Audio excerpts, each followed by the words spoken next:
Welcome back to the Bigwater podcast. You know, guys, know the drill, the game, the whole that. We've got a new name, though. We brought in one of our, I don't know, can we call you a West Coaster, Sam? Yeah. Sam Lungren, here we are. How's it going?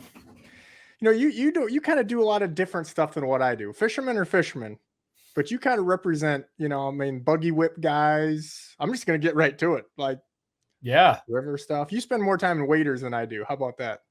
Probably, yeah. Yeah, not all the time though. No, I didn't. I used to do quite a bit of that myself, anyhow. But I was just thinking, it was, me and you have worked together for quite a while. You've had a few stops there, different things in the game, and again, while we do stuff completely different, fishermen are fishermen, and camaraderie and all that good stuff. And yeah, I think it's only fitting because we're a walleye deal primarily. Not that we, don't do some of those other things or whatever. Most of these guys listen to this kind of walleye guys, but they seem to kind of like the stories. And that's kind of what I was thinking of you, is because I don't think you pull many punches. I don't know how many camps you're around and how many times have you been sitting around a campfire or something. You guys have some funny shit go down. You got some good camaraderie, some good stories. And then somebody turns the camera on and everybody just kind of gets chicken shit. That will happen.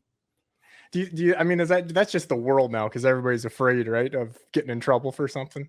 Yeah. I mean, that's definitely the case.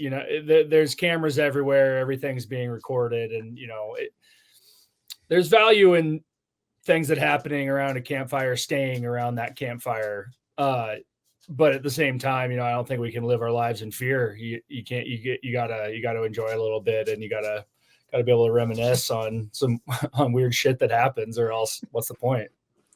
So I was thinking one of the funniest things that took place, and again, I'll preface this story that we're going to talk about right out of the gate. I imagine you know where I'm going with this pretty quickly, but the people involved, I actually liked, but it was a dumpster fire of epic proportions. Is that fair? Now, not the fishing. Is that enough to clue you in? I mean, should be where we're going. Man, here I go, be feeling chicken shit, but yeah, I mean, that was a weird project, and I wouldn't say it was anyone in particular's fault. It's just like when you start funneling, grant money through 5 different entities, it just kind of can lose the plot sometimes. So we're not going to get either one of us in like direct trouble, but indirectly. How about that? Yeah. You guys listening to this, we ended up on a shoot together, and I honestly don't think this is the funny part about the fishing business. You know what I mean? You can look at this from both ways.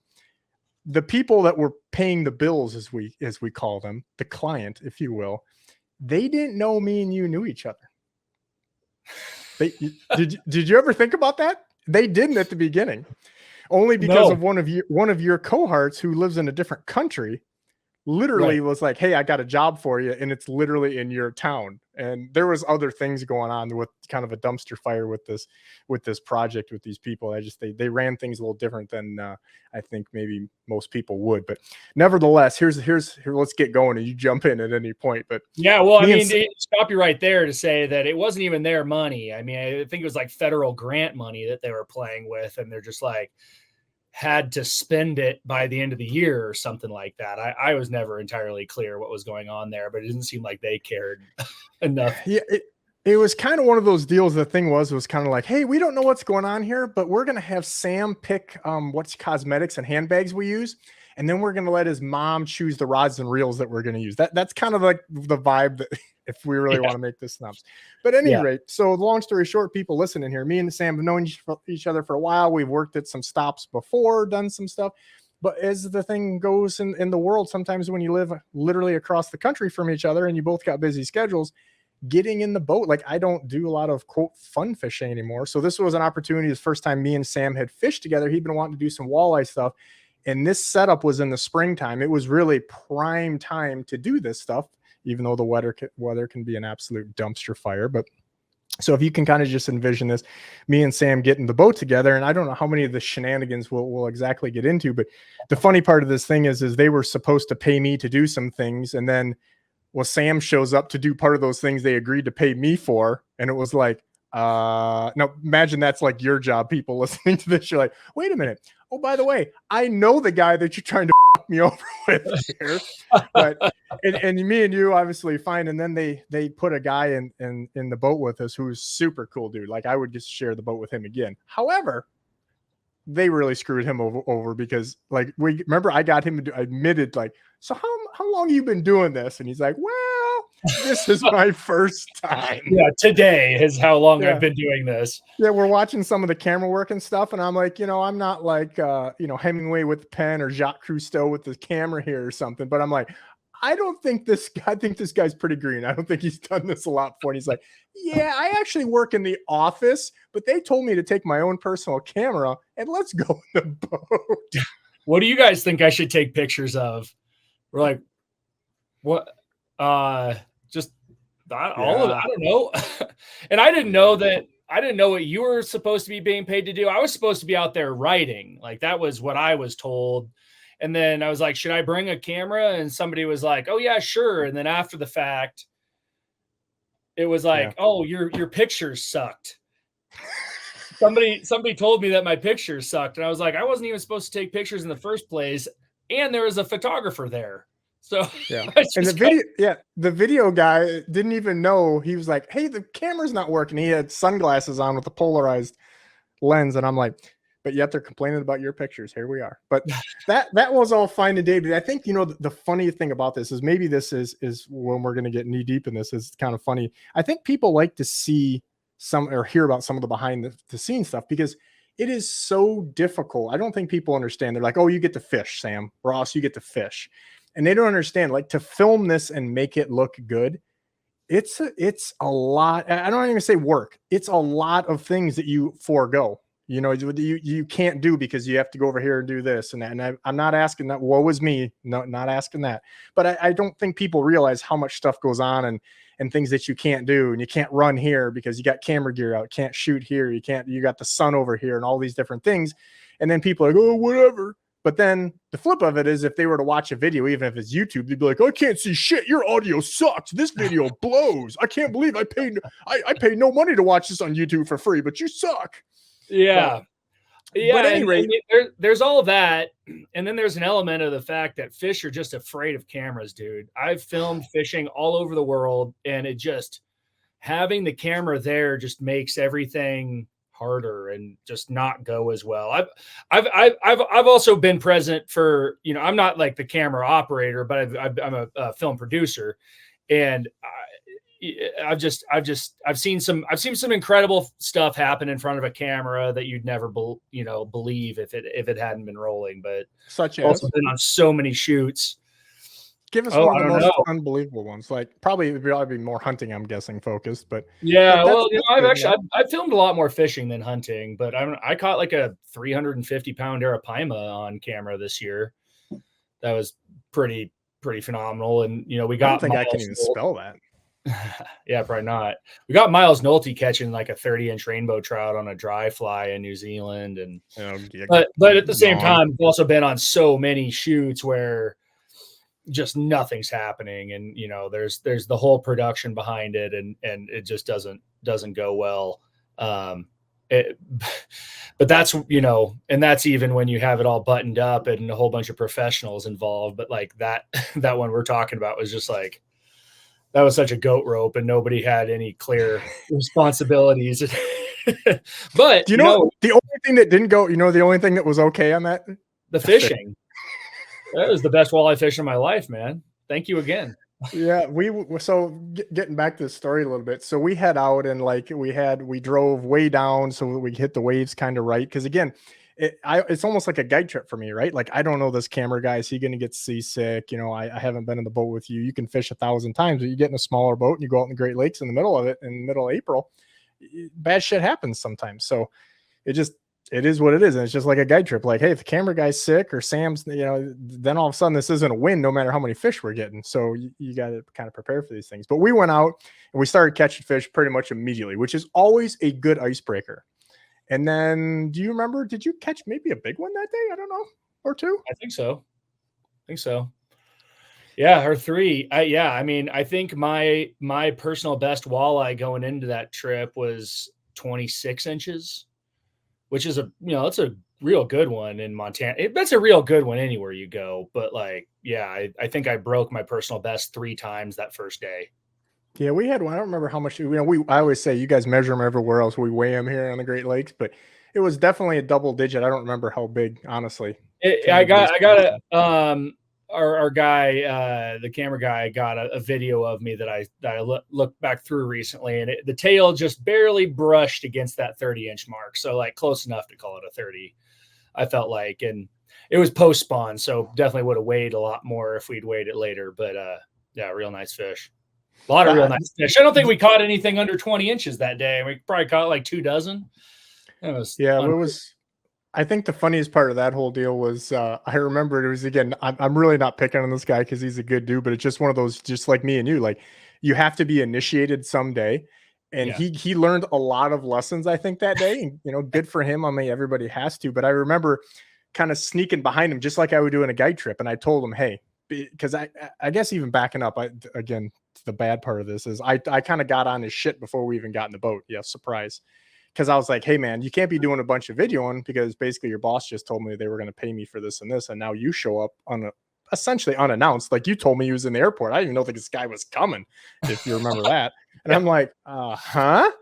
Yeah. And so he's I had like, no idea who he was. Yeah. Oh, okay. And I remember just kind of going behind you as you're cranking this giant in. And I told him, I was like, hey, get the video on this. This is a giant, just mouthing it to him. And he's like, this is a giant. I should get it on video. And I'm like, my tonsils aren't broke. My throat is okay. Everything's good here. Because even you, who's fished all over the place, I don't care who you are. I mean, even I think myself, if I was, fishing for redfish or somewhere in the Congo with you, and you're like, hey, this is a record class, XYZ, I'd be like, I don't care who you are, how cool of a cucumber you are. You just do things different, right? Like you mentally, I mean, buck fever or whatever, people have been hunting for 30 years and they see one step out and they kind of freeze a little bit. So any rate, if you remember, we caught that thing, we absolutely smashed them.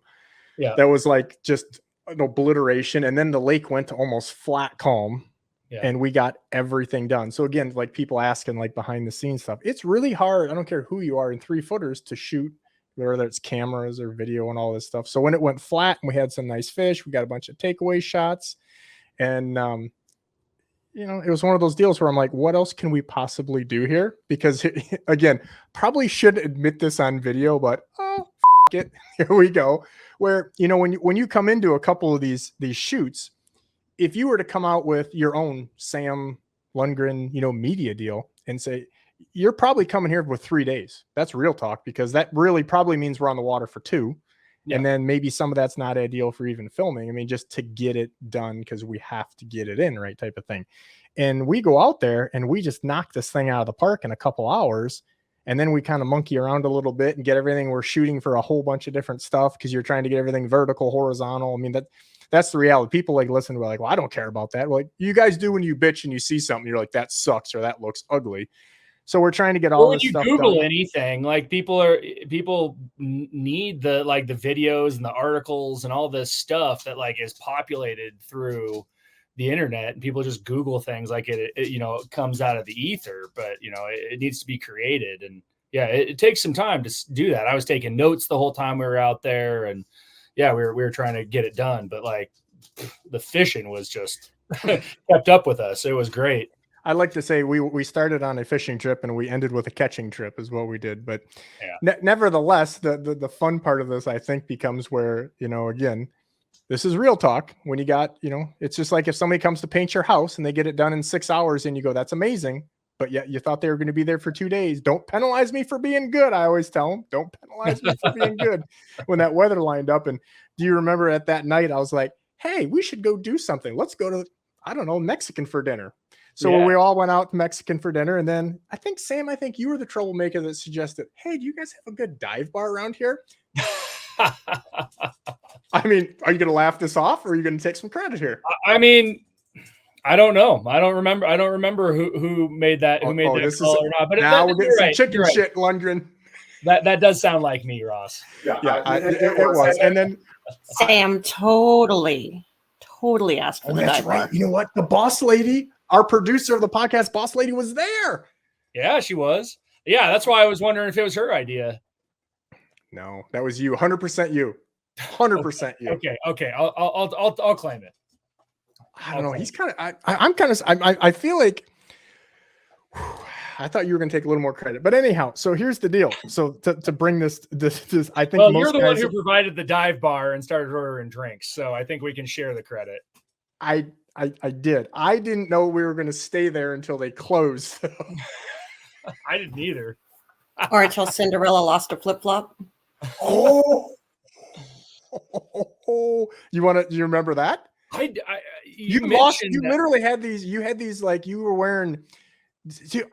Man. Oh yeah, like I got like $8 flip flops at the Ace Hardware. They were like $2 flip flops at the Dollar General or whatever. But you had these giant muck boots on, or whatever they were, and because you were expecting to be brutal. Well, it got super I was coming to nice. Lake Erie in April. And I didn't expect it to be 80 degrees out there. So then you had your little fairy shoes on afterwards, and you ripped out of the flip-flops. So you were walking through the bar literally with one flip. Like we're talking like those shower flip-flops that you see that you better be a smoke show chick to wear. Okay. Either that or maybe a little light in the loafers. Yeah. And at any rate, so he's walking around, he's like holding this thing at one point, and then he's just like, well, I'm like, well, it's a good thing we're here because you can no shoes, no service, no problem. I mean, whatever. Right. And folks, we might have been overserved. There's no way it was our fault. The bar tab was like $500 for 4 people. Yeah, and we didn't have food there, did we? We did not eat a stitch of food there. No. We might have got like something just to like wash it down, but well, yeah, we were drinking aggressively. Well, that's your words, not mine. But the funniest part was one of the bartenders that works there, because again, small town, right? She came over to me, and she used to work for a really good friend of mine that owned a bar in town. And she came over to me and she was like, I'm going to need whoever's keys are driving because I'm going to have to get you guys out of here. Do you remember that? No. Yeah. She came over. She's like, yeah, I don't know who's driving you home, but I know who's not. Yeah. Now, meanwhile, we're supposed to go on day 2 of this shoot. Right. And this is where I started educating the young buck on how this was going to go down. Because I still think he was like, yeah, so we're going to meet at like dark 30. Right. And I was like, no, I remember I told you yesterday. He's like, but we're supposed to go tomorrow too. And I was like, don't penalize me for having awesomeness here. Like, come on. Like we did. So he's like, well, but I thought we were going to, I'm like, dude, we are not getting up at dark 30. Like do you know what time that is right now? Like you might as well be sleeping in the parking lot and get up and do that. I think he even like asked me about it when we were leaving, because we caught a cab back to town, and he's like, "Are you sure it's gonna be okay?" I'm like, "Yeah, I did what I needed to do. I think you looked like you were doing what you needed to do yesterday fishing, but like we don't need to be too crazy about it." Yeah, we were telling him, we're like, hey, this doesn't happen often. Like most of the time, this is not an option. So we just roll with it.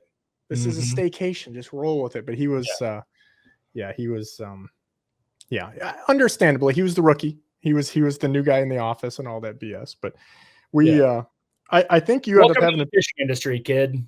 Yeah, I think you had to take. Didn't you have to? You had to take the fish home, and I remember you sending me a picture from your hotel. Do you remember the picture in the hotel, Tim? Are you going to make me pull this all out of you? No, I remember. It was my idea. I filleted like 20 walleyes in my hotel bathroom. Yeah. Well, hopefully it wasn't more than 18, but yeah. Oh yeah. Well, whatever it was. DNR, he was joking. Those 2 were released unharmed.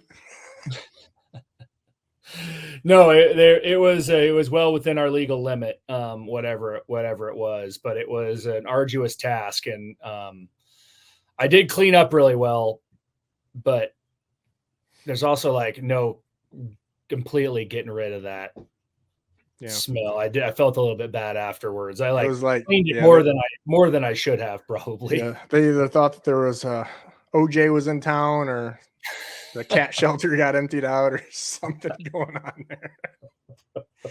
Oh, poor Clinton. I mean, the worst part is, you could have been in room 727, 107. It's probably been done here before. Not that it makes it any better, but yeah, we do have cleaning tables now, Sam. So when you come back, we have some cleaning tables around town. It's kind of well. nice. The second day, we drove all the way back to the boat ramp where we launched the first day because there was cleaning tables there. Because I was like, I'm not doing that on the sink again. That was ridiculous. That would, I mean, think people about the sinks in one of those little tiny hotels like that. Like you got a way too big a fish because almost all of them were ones that just was what it was, and you've got like 3 square inches of space to try to do that up there with us. It's funny. It's funny.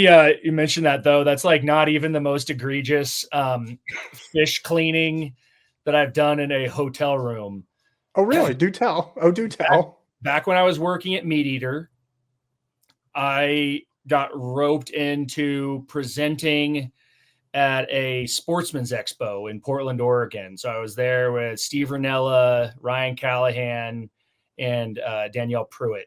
And my part of it was like demonstrating fish cleaning and oyster shucking and talking about shit like that. We're up on stage in like a little arena thing. And for some reason, I got there the day before to like help them figure out stuff. And they're like, and I mentioned like at some point, like I hadn't cleaned a halibut in a while. I used to work in Alaska and, had a lot of experience back in the day. And it's pretty straightforward, but I wanted to like do a good job. They're like, oh, we got you a practice halibut.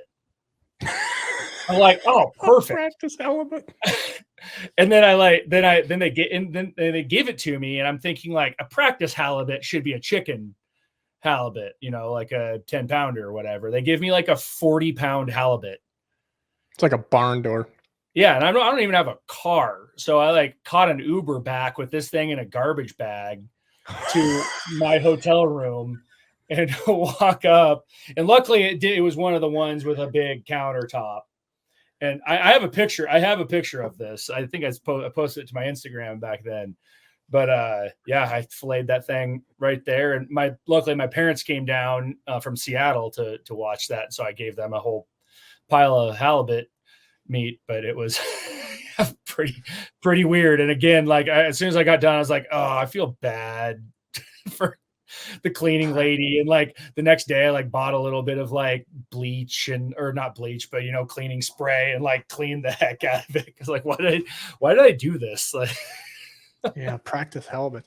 I mean, I think you probably would have gotten more trouble if you would have done it where they put like the continental breakfast together. That probably would have been worse. That probably would have been worse. Yeah, that might have been some type of ban. People might not have been mad. Yeah, there might have been some type of ban or something. I wonder if you could cook halibut on like, what do they have on a continental breakfast? Like the waffle maker? Yeah. I'm thinking, I mean, I'm just, I'm picking my space, right? Like I think out in Portland, they're a little woke for fish. Like half the people probably would. Yeah. We don't do politics. I don't know. That place was packed, man. We had a couple hundred people watching us, and there's a line like out the door to meet Steve. That was one of the craziest sportsman's events I've ever been to. That's a good deal. Oregon goes hard. I mean, and Portland's just kind of one weird corner of it. Yeah. Yeah. You get them big cities and they get all the weirdos. Oh yeah. And it is every bit as weird as people say it is, just to be clear. I don't want to sound like a slacker because I really am a ball buster and get her done guy, but it was kind of funny because I'm just thinking about that second day of when we went out and I was on autopilot of all autopilots and we smoked them, but I was zero fucks given, if I'm being honest. Yeah. I don't even think you were even as hyped up as that day. Cause I mean, everybody was I think we were a little, yeah. The dog bit us. Right. Do you remember when I was like, hey, I'm going to take you to this island for lunch? I do. I remember like maybe even suggesting that, or like, was there somewhere some neat little I maybe just had it in my head. Like, wouldn't it be great if there was some beautiful island out here somewhere where they served fried perch and beer.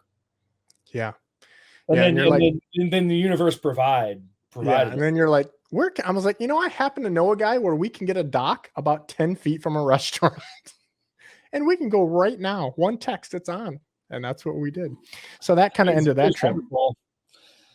That was a good time to break your Great Lakes walleye cherry there, if you will. But so we are really not slackers. Both of us are actually kind of ball busters. So your work as a freelancer, like you mentioned, you did stuff with Meat Eater and Bounced Rounds. Like, so give us these people are listening, a little background on some of the things that you're kind of doing. Cause again, you were there, even though, you're not just hanging out fishing and getting paid for it. Like you were writing, you're doing all this media, producing this content. So give everybody a kind of an idea what that looks like. Yeah. So throughout most of my career, I've been a writer and an editor. I was at a nonprofit called Backcountry Hunters and Anglers for 5 years. I was at the Rocky Mountain Elk Foundation for a little bit before that. At BHA, I was the editor of their magazine. And then I went over to Meat Eater and helped run their digital publication and all sorts of stuff from, early days. And there's like 10 people there to there's like 130 when I left or something crazy like that. And since then I've been doing all sorts of stuff. Yeah. Some freelance writing here and there, but, also started a marketing agency coming out of there with a bunch of other buddies, many of whom also left Meat Eater around the same time I did. Notably Ben O'Brien. He's kind of the leader of our merry band. And so we do marketing for a bunch of outdoor businesses. Steyr Arms, a rifle manufacturer out of Austria.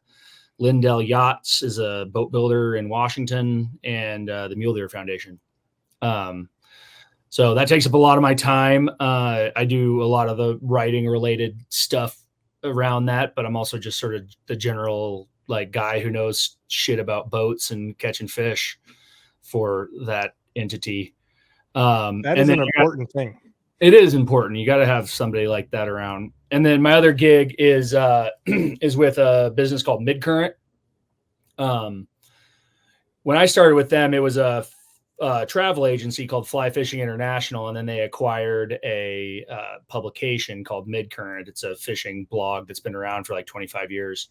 And so it's kind of the combination of those now. It's a travel business and a publication with some retail elements and a variety of different things going on. But I'm doing a lot of publishing sort of work with them, marketing stuff, but also gotten pretty into the whole fishing travel world. I mean, I've always been into that, but got some cool opportunities. The founder owner of it, Gil Greenberg, has fished all over the world and invited me to come to the Amazon with him last year. And then I went back again this year with a group of friends that I took down, and went to New Zealand this year, and I got all sorts of other stuff on the horizon. So it's been pretty fun.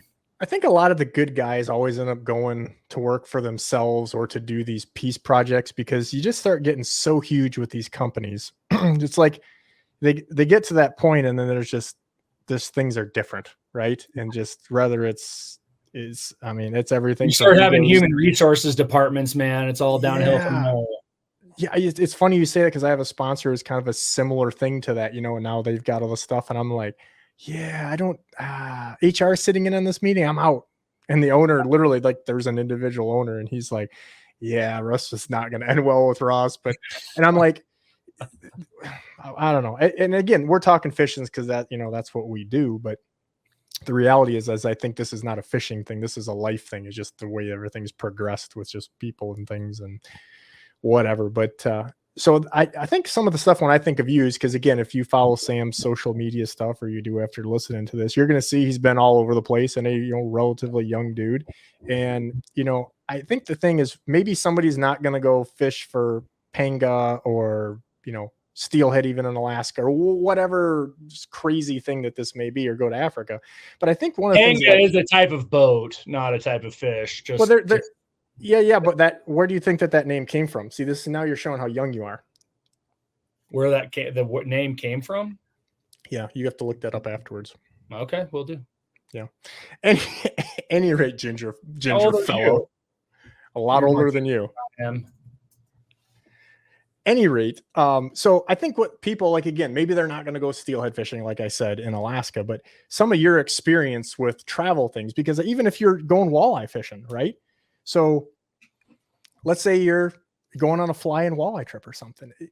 Help me with some of the things that you've learned the hard way through travel stuff, because I think that that's something like I said, you don't have to be doing some of these crazy things. You don't want to learn the hard lessons on the trip of a lifetime, even if that's a Canadian fly-in. So give me some of those things you've learned, some dumpster fire stories that have kind of been along with those. Bring your own flip-flops. Dude, that's the $5 deal that just absolutely keeps giving. Because if you're in Port Clinton, Ohio, folks, at midnight, and you think you're going to get a pair of flip-flops in April, you might as well be in the South Pole. I looked at a couple places, and they had these ones at Ace Hardware, and they like didn't even last me a day. And you remember when I tape them up when we were out on the lake? Because I like bought duct tape so that I could like make them work. All I know is I don't know if we have pictures of this, but I feel like this is the lead-in for this dumpster fire that we're doing here. Yeah.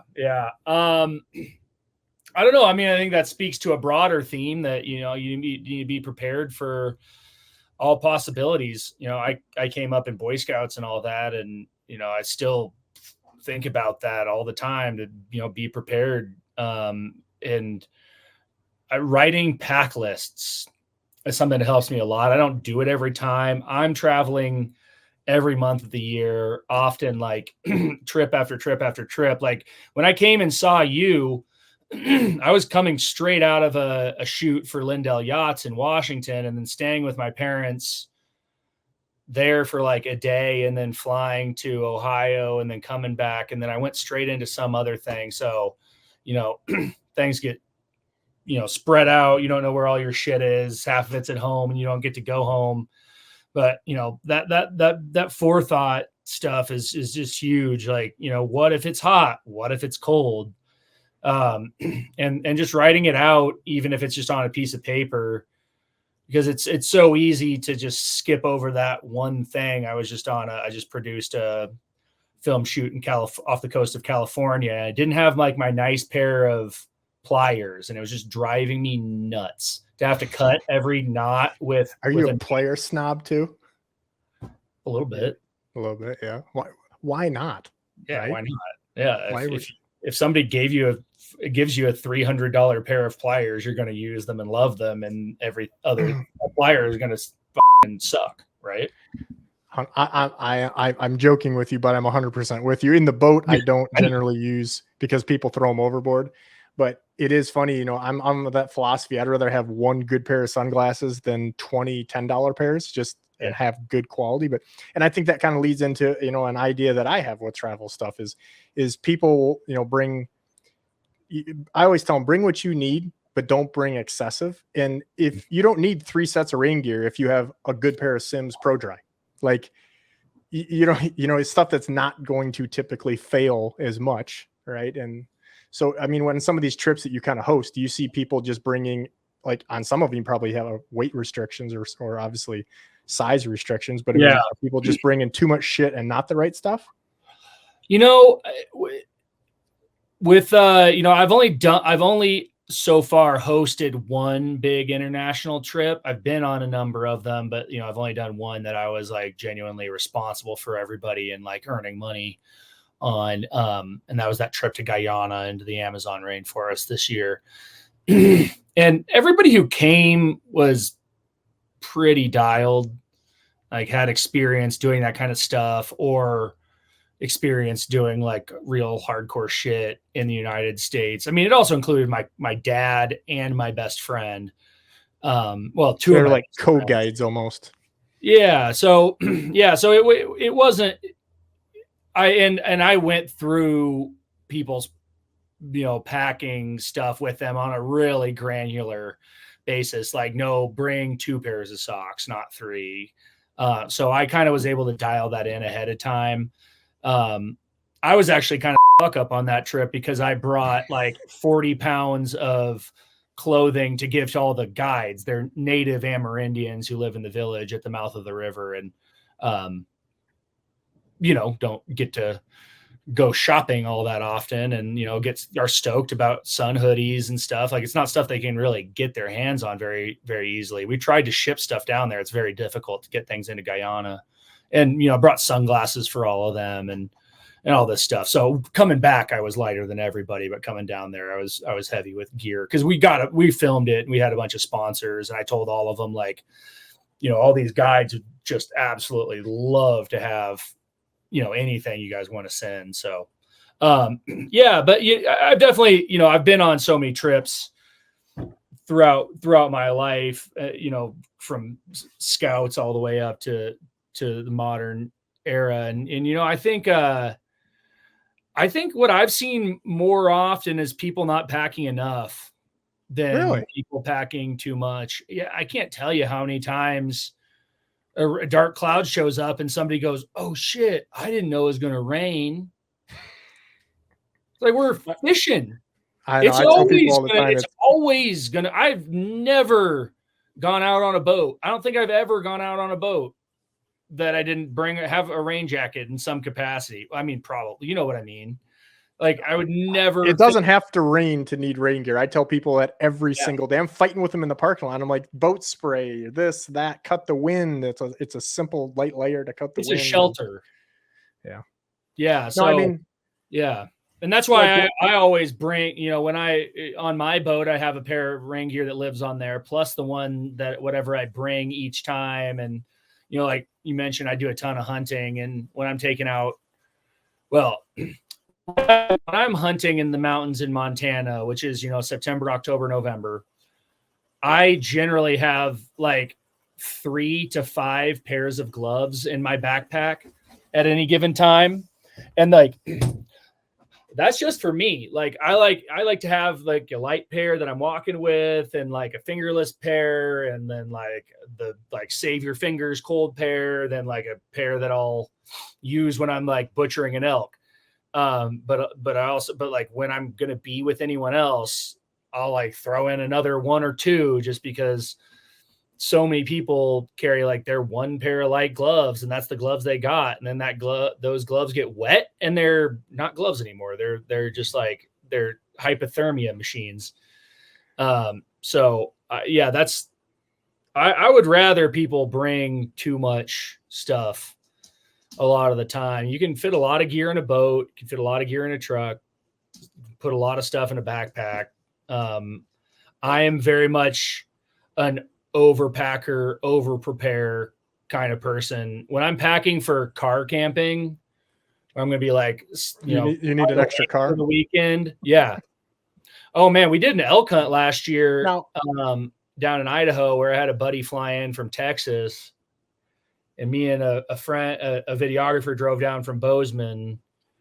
And when we picked him up at the airport, we were like strapping his bow case to the roof, because I'm hosting a wall tent elk camp for a week.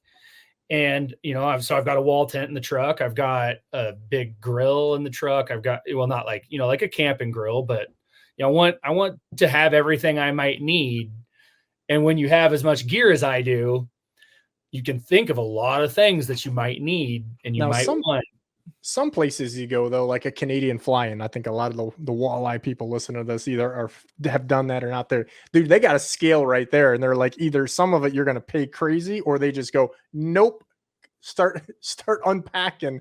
You got this to fit in, because we're only taking one plane in here, what have you. Yeah, I've done a lot of that in Alaska, where you have to put on your backpack and step on the scale. Yeah, and yeah, you leave a good tip.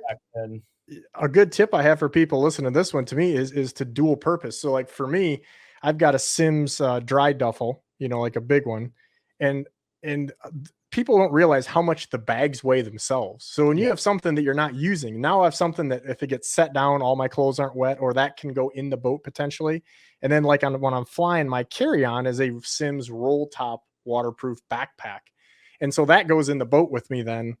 It's not a wasted deal. Everything's dry. Like you said, I mean, dry, and dry. You're around water, both underneath you and often below you, or coming horizontal at you. So having things that are waterproof, even regardless of the season, is to me super key. But I think that's a great call. And that's something I always encourage people. And I get asked about this stuff all the time.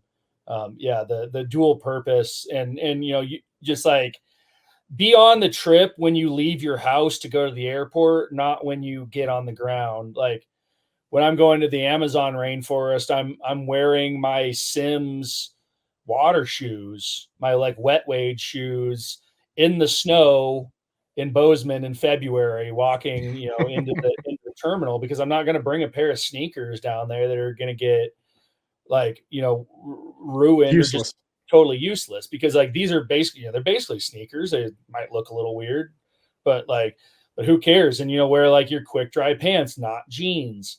And I use my Yeti waterproof backpack as my carry. Well, I use it for everything, no matter where I'm going. But yeah, just be cognizant of the, of everything that you have with you, and be there ahead of time. And, what a lot of guys will do, like for fly-in stuff, especially when you're trying to like kind of game the system, is like they'll weigh your bags. So guys will like put on all their clothes. If they're not weighing, put them back in when you get through the check-in. Yeah, or just wear them on the plane.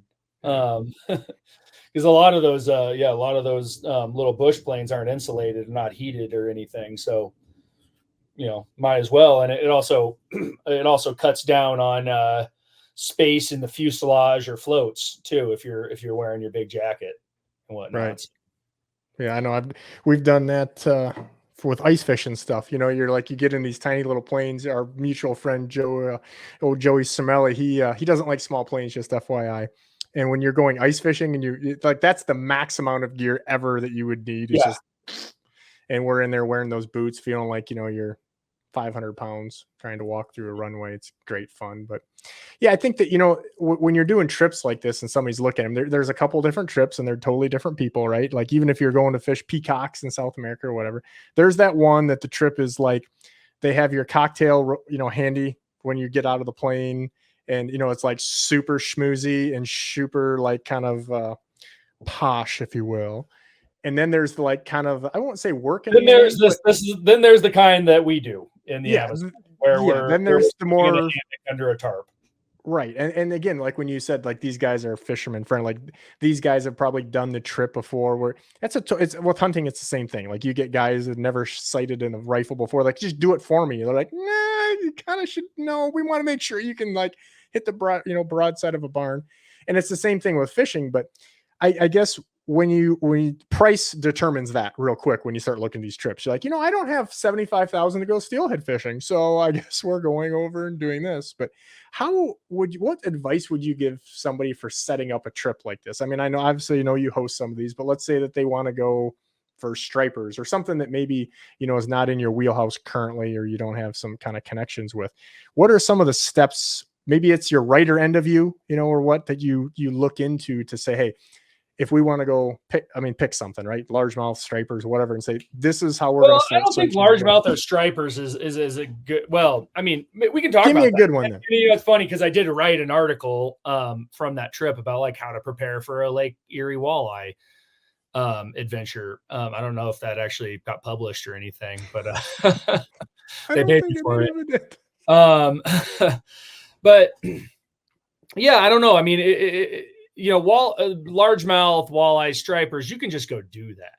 I've done that for everything in the United States. Just like show up and go fishing. It's like, it's easy enough to figure out. But like, I've done a lot of international travel too. And like, I've gone to like fancy fishing lodges in Belize where you literally stepped off the boat and there's a cocktail waiting for you. I feel like such a Thurston Howell. Yeah. You too young for that? What? Are you too young? I said that to somebody the other day. They're like, what? I was like, Gilligan's Island, Thurston Howell. And they're like, no. And I'm like, I don't remember that. Yeah, because you're too young, Ginger. Yeah, I have seen Gilligan's Island. But yeah, I feel like such an imposter when I'm in that kind of situation. I'm like, I'm not paying the money to be here. Like, so let's like, just say, I want to hold the bags and stuff. But like, yeah, so like, But then there's also like this stuff we do in the Amazon where like no one's doing anything for you. Like you bring in your own rods, lures, lines, everything. Like, we're No camping. tackle stores.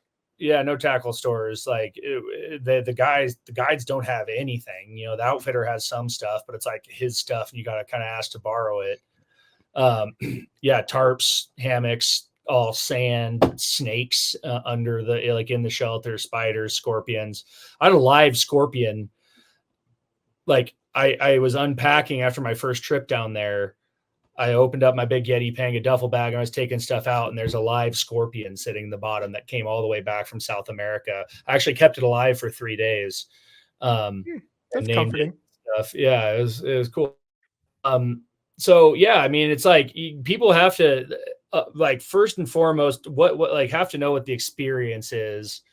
Second, that they're looking for, because like I'm not looking for that posh experience. It's also like not usually what's in my budget. So that's like kind of the next question, because, I've sold a lot of trips that are $6,000-$7,000 for a week of steelheading or fishing for permit or whatever it may be. But then, it's just like, and you're going to get all that, what you pay for. But like, what I'm looking for in a trip, like if I'm paying, is like, I want to be fishing. I want to be doing all of it.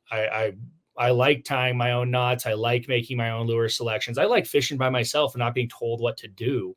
Like I've always had a kind of a hesitance to guiding. Like you probably noticed, like I want to help crank the trailer up on like the boat onto the trailer. I want to, be involved somehow and not just be like a passive participant. And there's a lot of situations where the deckhands or the guides are not going to let you do that. So no, well, you're looking at one of them. Yeah, exactly. Yeah, so I think that if we bumped heads at all, it was probably because I wanted to help. Get the fuck out of my way. Yeah. No, it's one of those things where, I think from a guide standpoint, I'm obviously good at speaking on that.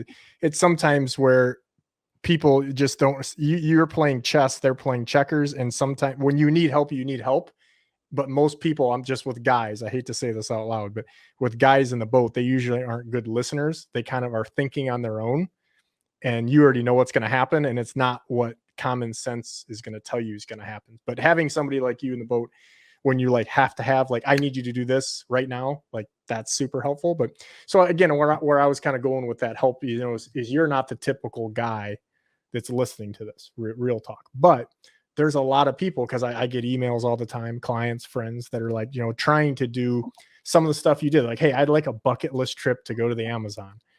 But they don't really want to go to amazonfishing.com, because usually that's like the tourist central, like not the best fishing, not the best guides, not the best, you know what I mean? Like maybe it's the best accommodations, but like you said, if you don't mind not having the best accommodations, you're probably going to have a better experience for guys like us and most people that are in what I would call our budget. How about that? Or most people's budget, because some of these trips get kind of crazy. So I didn't know if you had any tips on kind of, searching some of that stuff out. Even in your writing. I mean, shameless plug. We offer some of that at Midcurrent travel.midcurrent.com.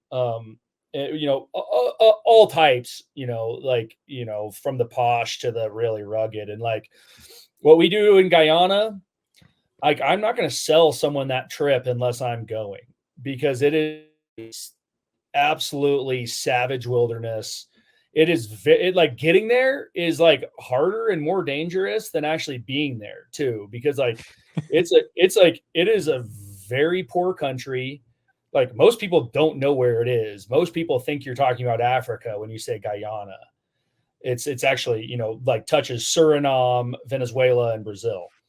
So like the capital city is like, pretty high crime rate. We've never had anything weird happen. Everybody I've ever met there has been nice. Well, not everybody, but like most people have been like pretty nice and like nothing crazy. But like, there's no infrastructure. You got to fly into one airport in the middle of the night, then get to a hotel, and then get to a different airport first thing in the morning to fly all the way to the other end of the country, and then get in a van and drive forever across the savannah into the jungle, and then get into a boat and drive 40 miles up this river And it's like, even everybody I was with who's like pretty, hardcore was an It's just legit. adventure just to get to where we're going to go fishing. I think And like that's to the know how best. to handle all that stuff is you have to have some experience. You have to kind of have it passed down.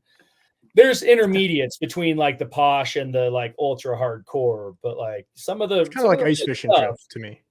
What's that? It's like ice fishing trips to me. It's, Yeah. the adventure of just getting in and out is like, you're just not driving straight out. Like something's going to get hung up. So we buried a snowmobile in a chute on Cascade Lake in Idaho, right to the handlebars, 1,000-pound, Yep. utility sled.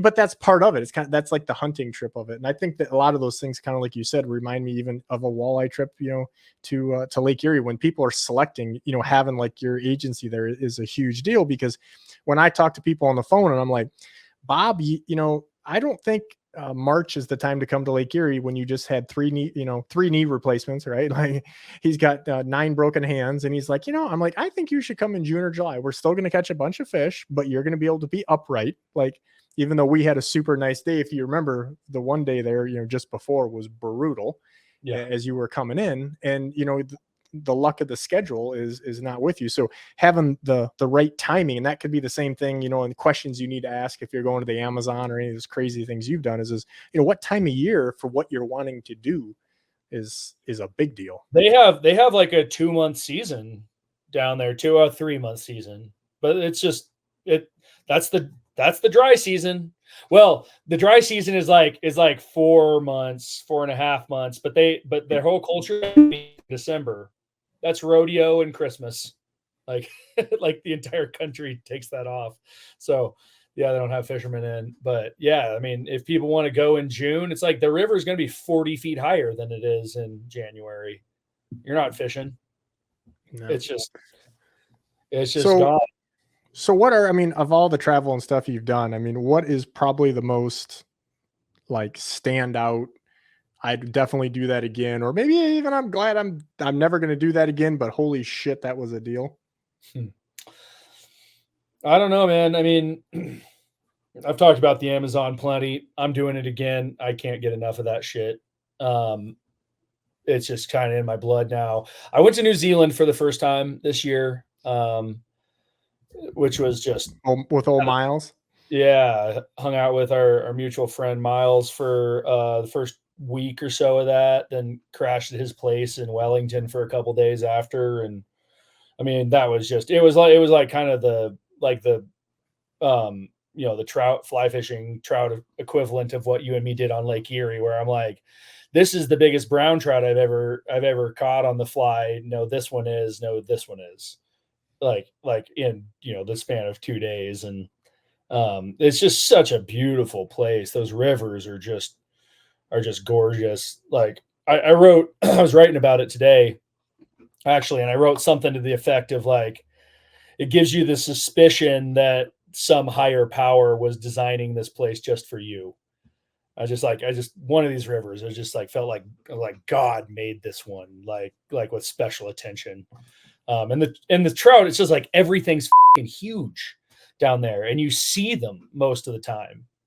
You'll just be like walking up this stream and like, oh my God, there's a huge brown trout sitting in 2 feet of water, because they don't have ospreys, and they don't have otters. So these trout aren't afraid of anything. Like they know about fishermen, and they're spooky, and they're hard to catch. So how is fishing pressure there? Is fishing pressure in New Zealand like crazy, or is it just like anywhere else in some places? It's like I don't know, like some places are crowded, there's famous rivers. It's a very, popular fishing destination, but like at the same time, like fly fishing is not a huge part of the Kiwi culture. Like the saltwater fishing is a lot bigger down there. And then like a lot of locals will like fish bait, like in the lakes, and, fish, hardware and whatnot. I mean, there's a lot of people fishing in some of the places. When you're near towns, you see quite a few people. But I was also in places where we didn't see anybody for 2 days in this canyon. And it's just like the most spectacular, out of this world shit. And there's also so much water down there. Like one of the guides I fished with was like, mate, look at it this way. There's 1,000 rivers in New Zealand, and they all have huge trout.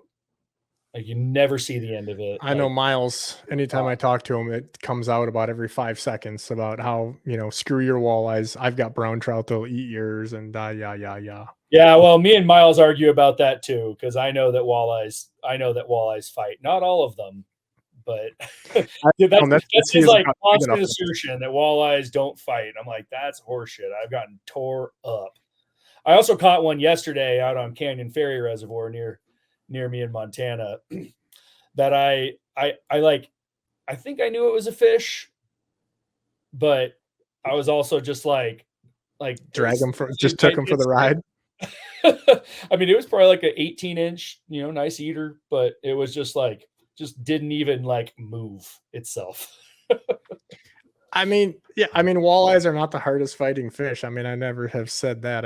I always tell Miles and guys like him, you don't have the finesse, which just is like a chalk on the board for him. But yeah, it's walleyes getting them to bite because they have to be one of the most temperamental, larger game fish. Seems like they're just sometimes it's just like, do you guys even eat? Are you eating this month? Yeah. I've become obsessed with it. And like, I didn't really grow up fishing for walleyes. I did it a couple times growing up in Washington. And it's something you really, you don't need a boat, but it certainly hurt. And I got a boat like 3 years ago. Me and my dad's old work skiff from Washington, that was like the floor was rotting out. And so I like rebuilt it. And so now now I have a walleye fishing rig, and it's like I fish for trout so much less now because like I know that I can go out any day of the year and catch a trout in any of these rivers. I have that level of confidence with it. I'll be able, trout are temperamental too. It's like you got to figure out what they're eating, but like I know what they're going to be eating. Like, and if they're not eating that, then they're eating that, then they're eating that. And the thing with trout is like they're always going to be where you think they are. Pretty much. Like it's like you look at a stretch of river and I'm like, the trout are going to be right there.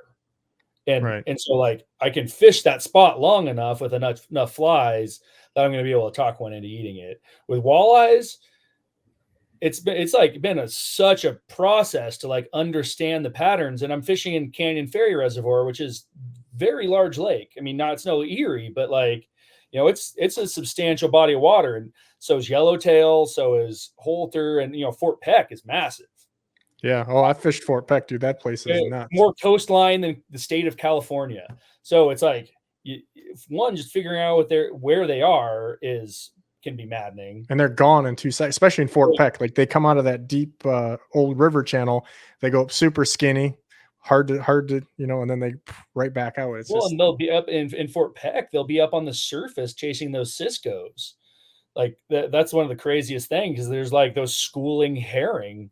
I caught a walleye on a topwater plug just upstream of Fort Peck, actually, and I heard him crashing bait in the middle of the night and put on a Zara spook and walked it down the edge of the river and hit a walleye on the surface. But we've caught catfish up by the surface over like 80 feet of water, trolling crankbaits for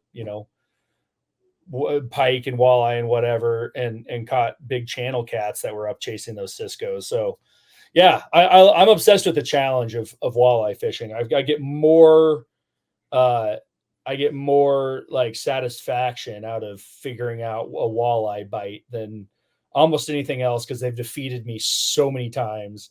And it's like I just that's what I like about fishing, is figuring it out and like being challenged and being able to succeed. And well, I like eating them too. That's the other big thing. But they are yummy. Yeah, I mean, even like that day we fished together, when they talk shit about walleyes. Even the day we fished together, the area that those fish were in the biters was, I mean, relatively small. I mean, obviously like you said, every body of water is relative, but wholly different deal. But I remember you telling me, and I don't know much about it, which is a perfect time to learn right now, is I remember you telling me a long time ago about fishing in Korea and like freezing your ass off. Yeah. Like I would think, I mean, let me think. Places I'm never gonna go, let alone think about fishing. Korea for 1,000, Alex. Yeah, fair enough. But well, hey, I'm sure that's some good stuff. Let's hear about it. And me too. Prior to a couple couple years ago. So that was not a fishing trip, for one. My baby sister is not baby sister. She's 27. But she lives in Korea. She's been teaching English over there. She's in her third year now.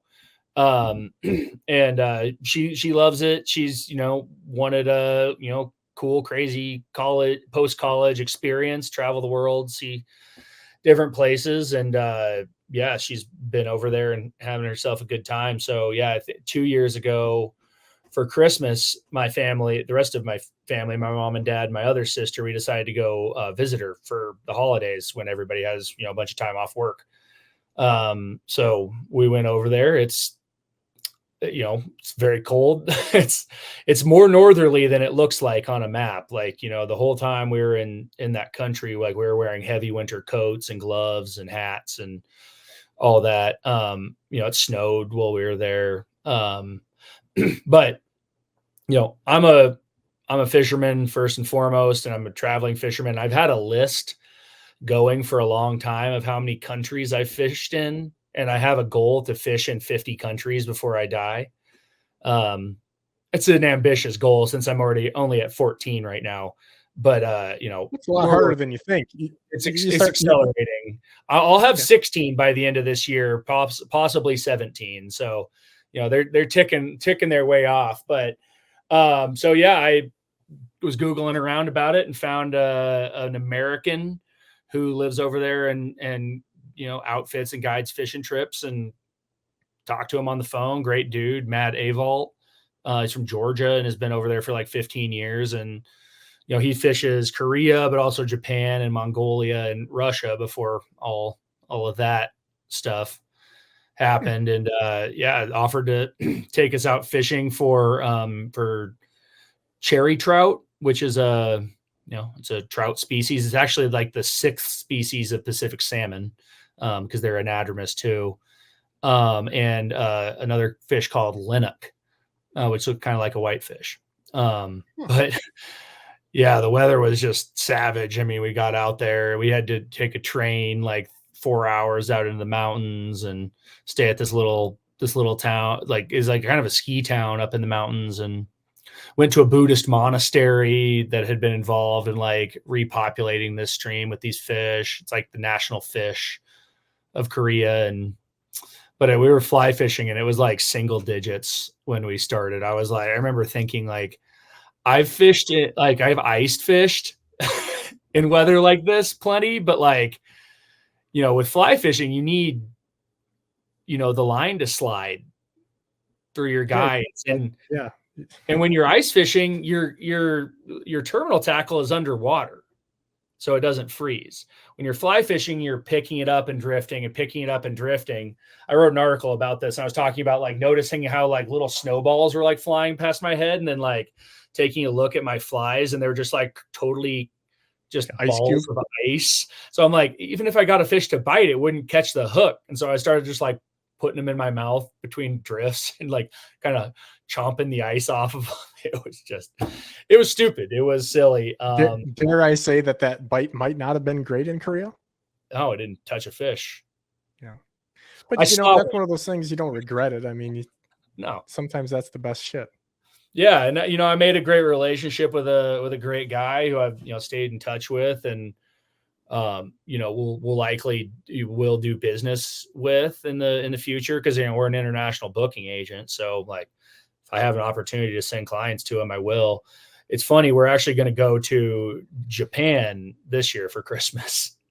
My fam, you see where I get the travel bug from. My parents travel more than I do.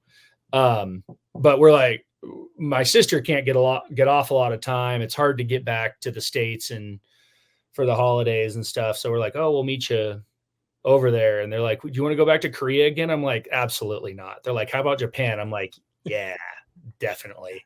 You're just trying to check off number 15 or 16 is what you're trying to do. Yeah. Yeah. I think it might be 17 if I get to go to Argentina this fall.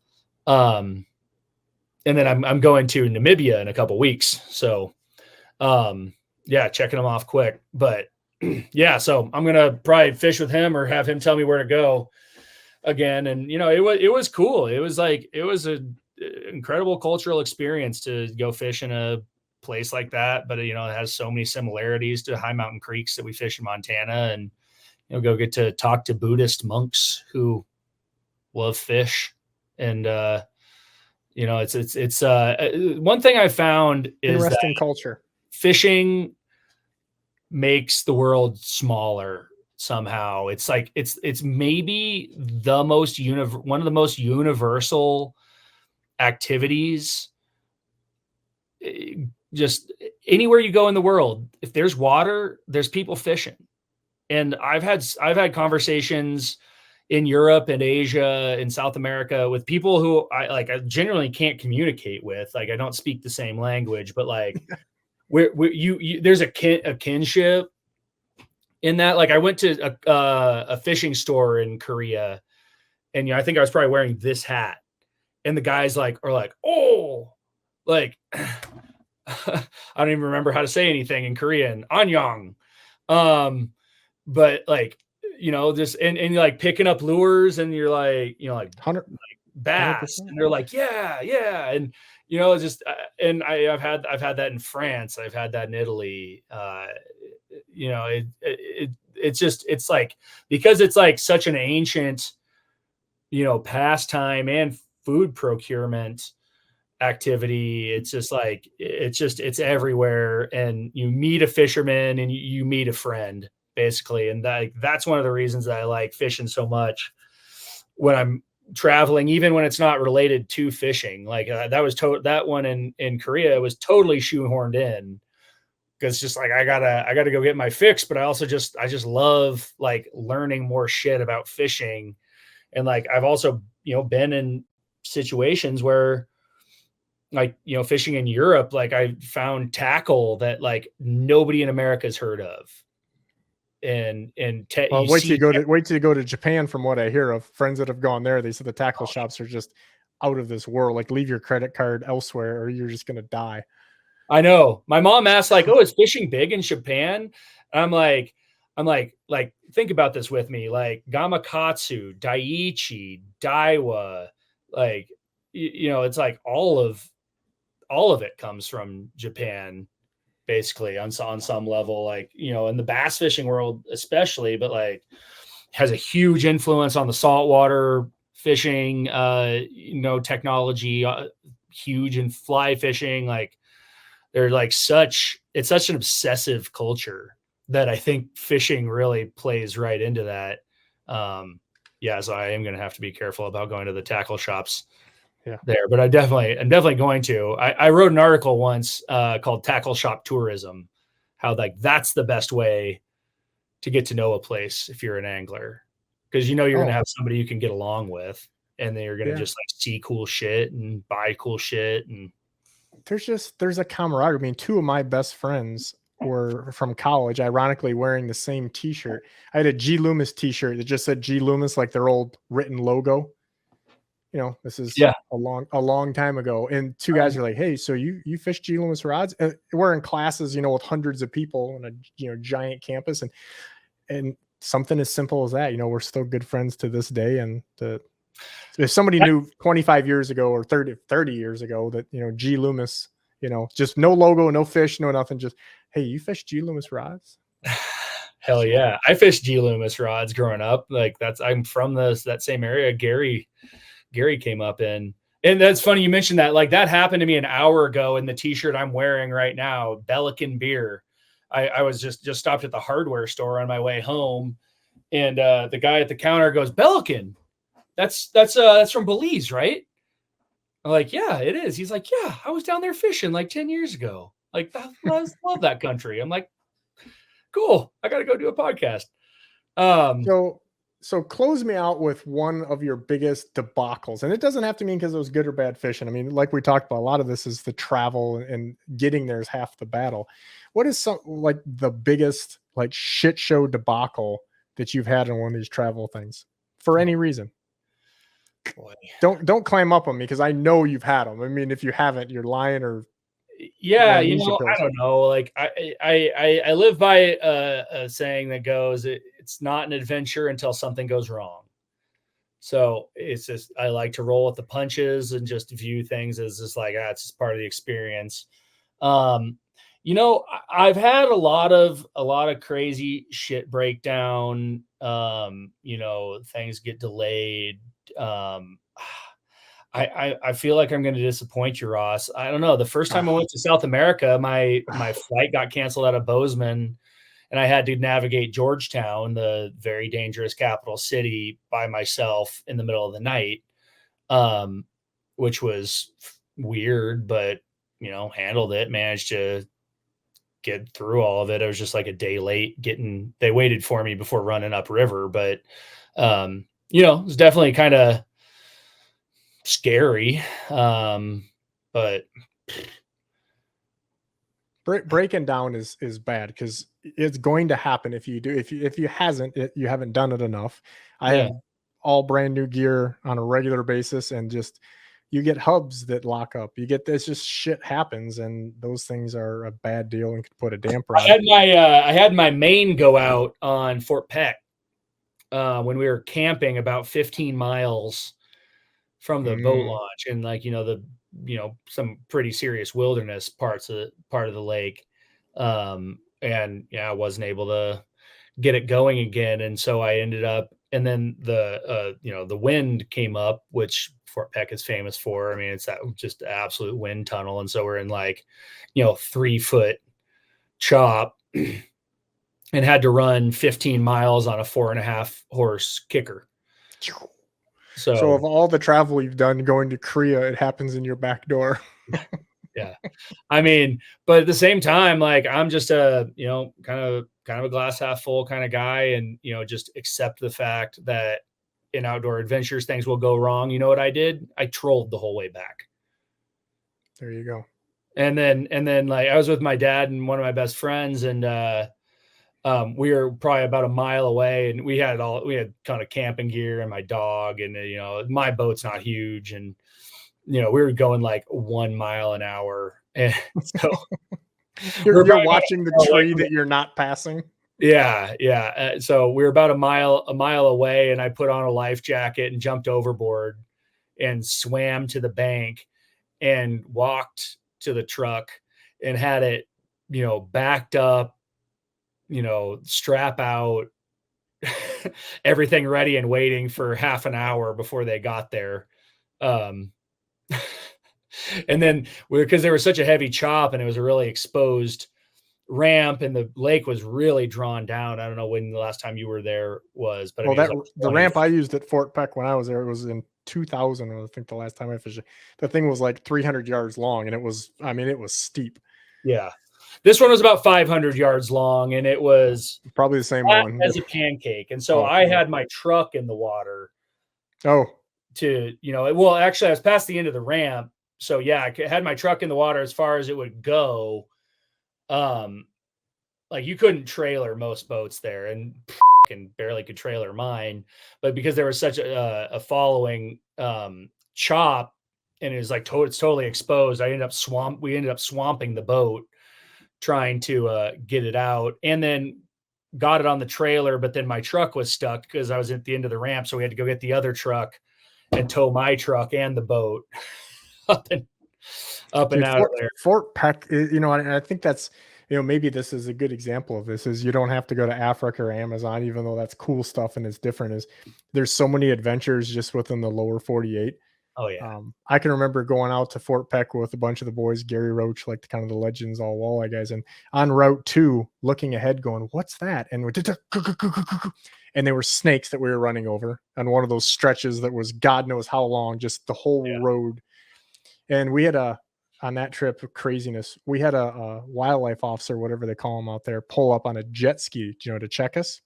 Really? And he looked at me and he's like, "Son, you need to go to the hospital." And I was like, "Huh?"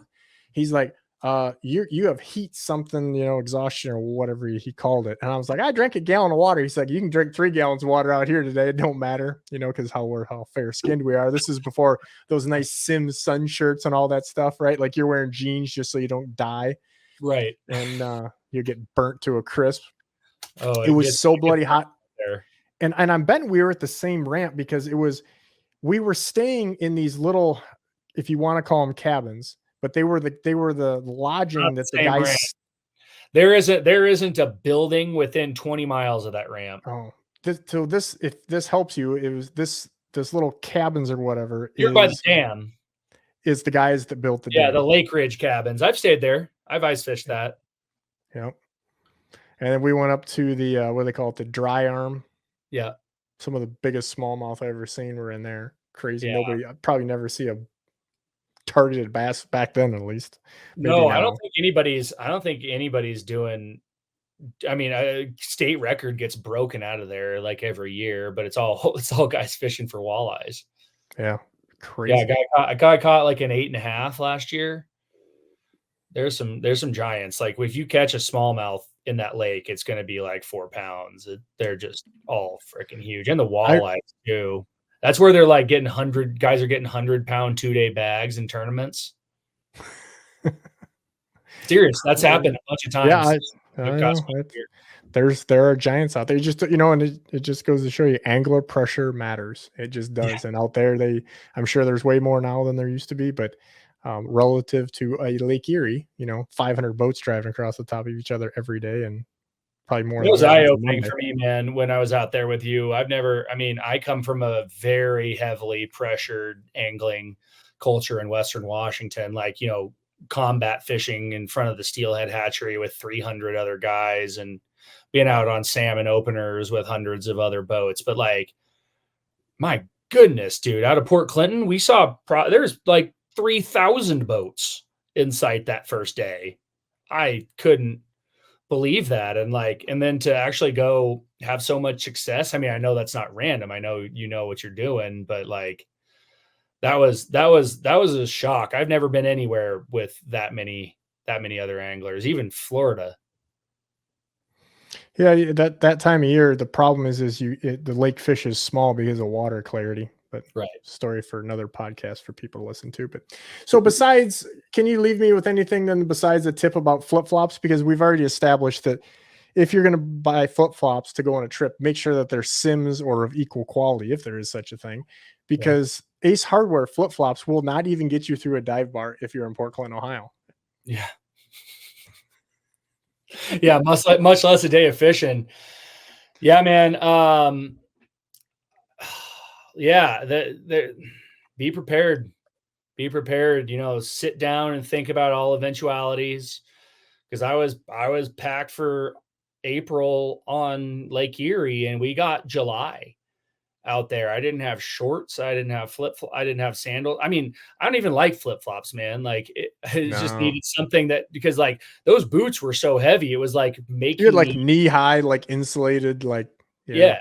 It's like it's just like it was like hunting boots. Like so, do your research and sit down on your computer with an Excel spreadsheet and just write down what you think you might need and do your thinking before that. Look at the weather report, but like you can look at. I've gone through and looked at like historical weather reports, like can it snow in Guyana? Not really, but like when I went to New Zealand, bring one layer. Bring a layer, whether it's heavy or light, for what you don't think is going to happen. Right, like New Zealand was like. I think that was the first time I crossed the equator.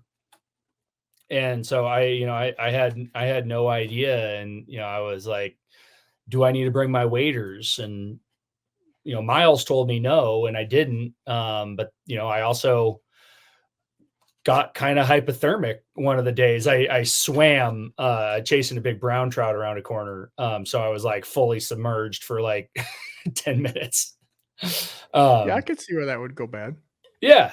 And one of the guys we were with had those hot hands. I was fine. We were out in the sun, and I just kind of ran around a little bit, dried myself out and took care of it. But my fingers were white for an hour afterwards. And he had one of those hand warmer things. He's like, I always have one of these, even in the middle of the summer, because you never know when somebody's going to lose their body temperature. And never would have thought to pack hand warmers in the middle of the summer. So, just the little stuff like that can help you out a lot. And so think through pack more than you need. And then it's always easy to pull things out of your backpack when you're doing the last pack, or even when you're on the tarmac to get in a float plane. You can't get anything else at that point in time. Fair enough. Those are good wise words from the traveling fisherman known as Sam Lungren. How about you check back in when you're like at number 25 on the country list, and we're going to see if we have some more insanity, some more broken rods, feelings, maybe a toe or two. Well, man, I've had a lot of crazy shit. I worked on commercial fishing boats for a long time. So like been around people dying and shit, but like the international travel stuff, I don't know. I hope it continues to go well, but I'm sure that run will end at some point. So I'll get back to you. All good things come to an end, but thanks again for your time. Sam Lungren is his name. And what's the travel deal? Give us that one more time.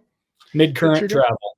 Mid-current travel. Look that up if you guys are thinking about doing some trips. Maybe even if it's not a species you're thinking about, you could get a trip of a lifetime, kind of a bucket list type deal. Thanks for tuning into the Bigwater podcast. You know where to find us, but if you don't, Bigwater Fishing, bigwaterfishing.com, Instagram, Facebook, YouTube, and just about any download site you can imagine, Spotify and all those, Amazon, Apple, and such. Until the next episode, we're out.